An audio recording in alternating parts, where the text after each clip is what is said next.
Hey there, my name is Jason. I am the founder of Distress Loan Advisors. I help people with SBA offer and compromise and other SBA loan related problems, including EIDL offer and compromise, which as of a few weeks ago, there's actually an application.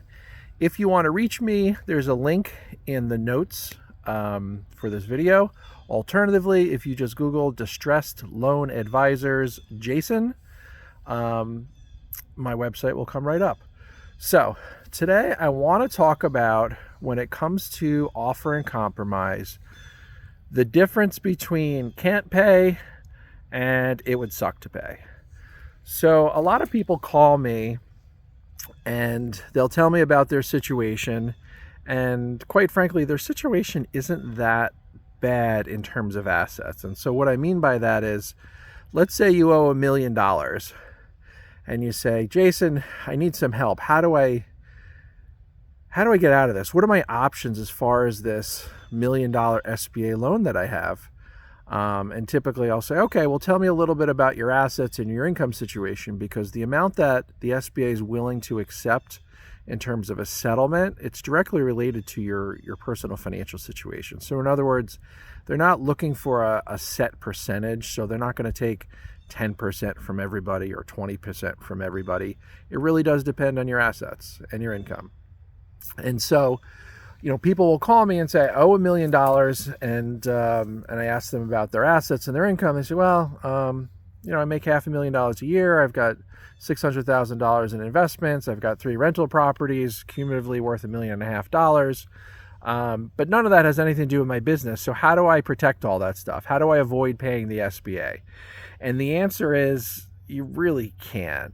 And I guess I shouldn't say can't. I guess what I should say is, offer and compromise is probably not going to be an option for you if you've got the assets to pay.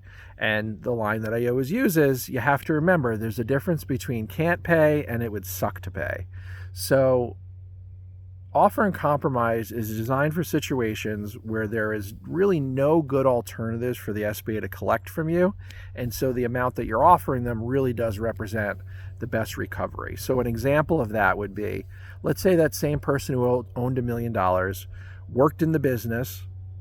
So that was their job, and they put everything they had into the business. So now that the business is gone, they have a minimal amount of cash, just enough to pay their monthly bills.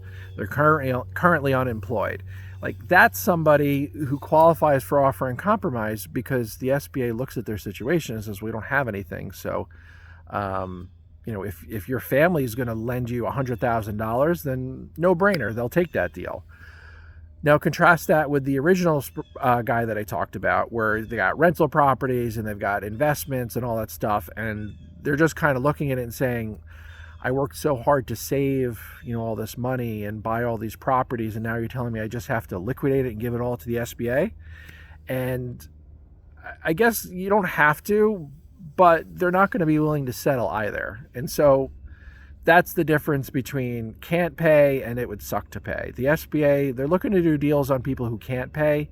They're not really looking to do deals with people who can afford to pay it in full, but just it would be financially, it would be a financial setback for them. So that's the tip of the day.